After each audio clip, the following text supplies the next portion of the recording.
नमस्कार। चलिए आज एक ऐसे सफर पर चलते हैं जो लगभग 80 साल लंबा था।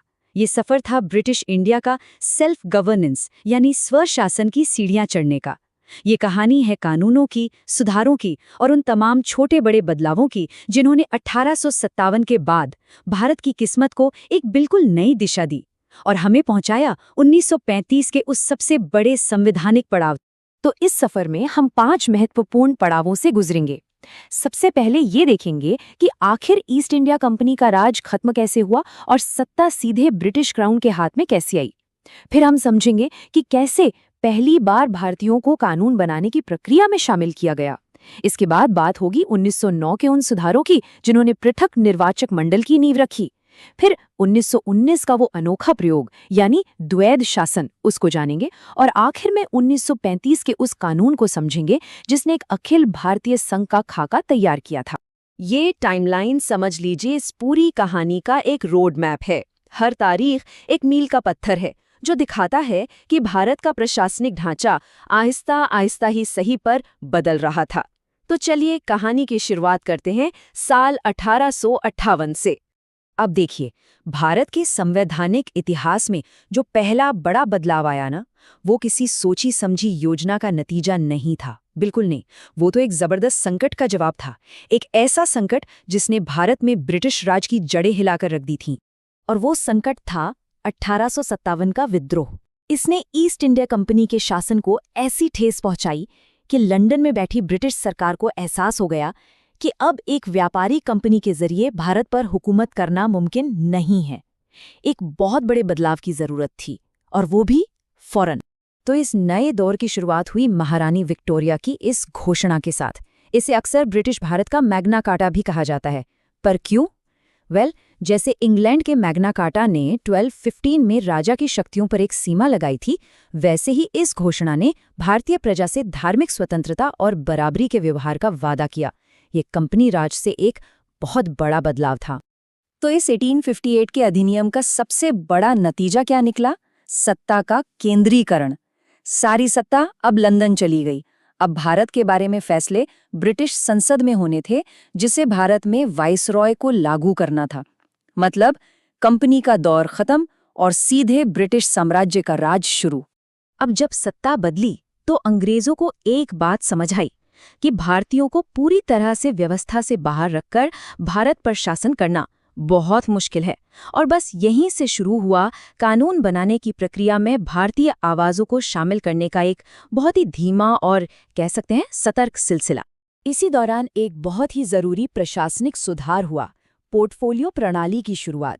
जरा सोचिए, ये पहली बार था जब सरकार के काम को अलग अलग विभागों में बांटा गया और हर विभाग की जिम्मेदारी एक सदस्य को दी गई, बिल्कुल आज की कैबिनेट की तरह। ये आधुनिक शासन की नींव का एक बहुत अहम पत्थर था। तो 1861 और 1892 के इन परिषद अधिनियमों ने कुछ दरवाजे खोले। पहली बार भारतीयों को विधान परिषदों में जगह मिली। हाँ, उन्हें बजट पर चर्चा करने और सवाल पूछने का हक तो मिला, लेकिन वोट करने का नहीं। ये एक छोटी सी छूट थी, पर इसने भारतीयों को शासन की प्रक्रिया की पहली झलक जरूर दी। लेकिन अब भारत की राजनीतिक चेतना जाग रही थी। भारतीय राष्ट्रीय कांग्रेस जैसे संगठनों के लिए ये सब काफी नहीं था। उनकी मांग थी कि उन्हें सिर्फ नाम के सदस्य नहीं चाहिए, बल्कि जनता द्वारा सीधे चुने हुए प्रतिनिधि चाहिए। और ये चीज इन सुधारों से बिल्कुल गायब थी। अब 20वीं सदी शुरू हो चुकी थी और सुधारों की अगली लहर आई। 1909 के मॉर्ले मिंटो सुधार। ये एक बड़ा कदम तो थे, लेकिन इन्हीं सुधारों ने भारतीय राजनीति में एक ऐसा बीज बो दिया जिसके नतीजे बहुत दूरगामी और विवादास्पद साबित हुए। इन सुधारों की सबसे बड़ी उपलब्धि थी सत्येंद्र प्रसन्न सिन्हा का वाइसराय की कार्यकारी परिषद में नियुक्त होना। ये एक ऐतिहासिक पल था।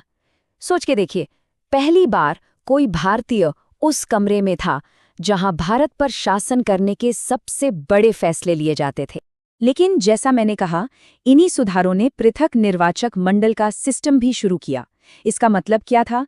सीधी भाषा में मुस्लिम मतदाता सिर्फ मुस्लिम उम्मीदवारों के लिए ही वोट कर सकते थे। इस एक फैसले ने भारत की राजनीति को हमेशा के लिए धर्म और समुदाय की लाइनों पर बांटने का काम किया, और इसका असर आज़ादी के बाद तक महसूस किया गया। तो ब्रिटिश सरकार का इसके पीछे तर्क क्या था?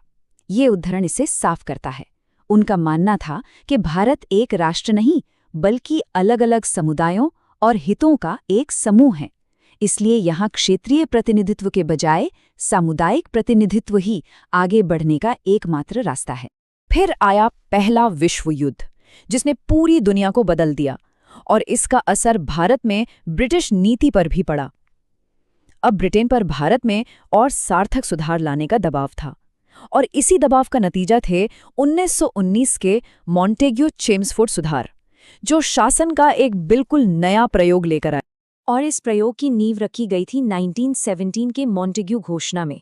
इसमें पहली बार ब्रिटिश सरकार ने आधिकारिक तौर पर उत्तरदायी सरकार की स्थापना को भारत में अपना लक्ष्य माना। ये एक बहुत बड़ा वैचारिक कदम था, जिसने जाहिर है भारतीयों की उम्मीदें बढ़ा दी थीं। और इन सुधारों को जमीन पर उतारने वाले थे उस वक्त के भारत के वाइसराय लॉर्ड चेम्सफोर्ड। उनका नाम इतिहास में इन्हीं सुधारों के साथ हमेशा के लिए जुड़ गया है। 1919 के सुधारों का सबसे ज्यादा चर्चा में रहने वाला हिस्सा था द्वैध शासन या डायार्की। ये प्रांतों में दोहरी सरकार का एक बड़ा अजीब सा सिस्टम था। इसमें कुछ विषय गवर्नर के पास थे और कुछ भारतीय मंत्रियों के हाथ में। ये तालिका इस बंटवारे को बिल्कुल साफ दिखाती है, और यहाँ गौर करने वाली बात यह है कि असली ताकत वाले विभाग जैसे वित्त, पुलिस, राजस्व वो गवर्नर के लिए आरक्षित थे, जबकि शिक्षा, स्वास्थ्य और कृषि जैसे कम महत्व के विभाग भारतीय मंत्रियों को हस्तांतरित किए गए।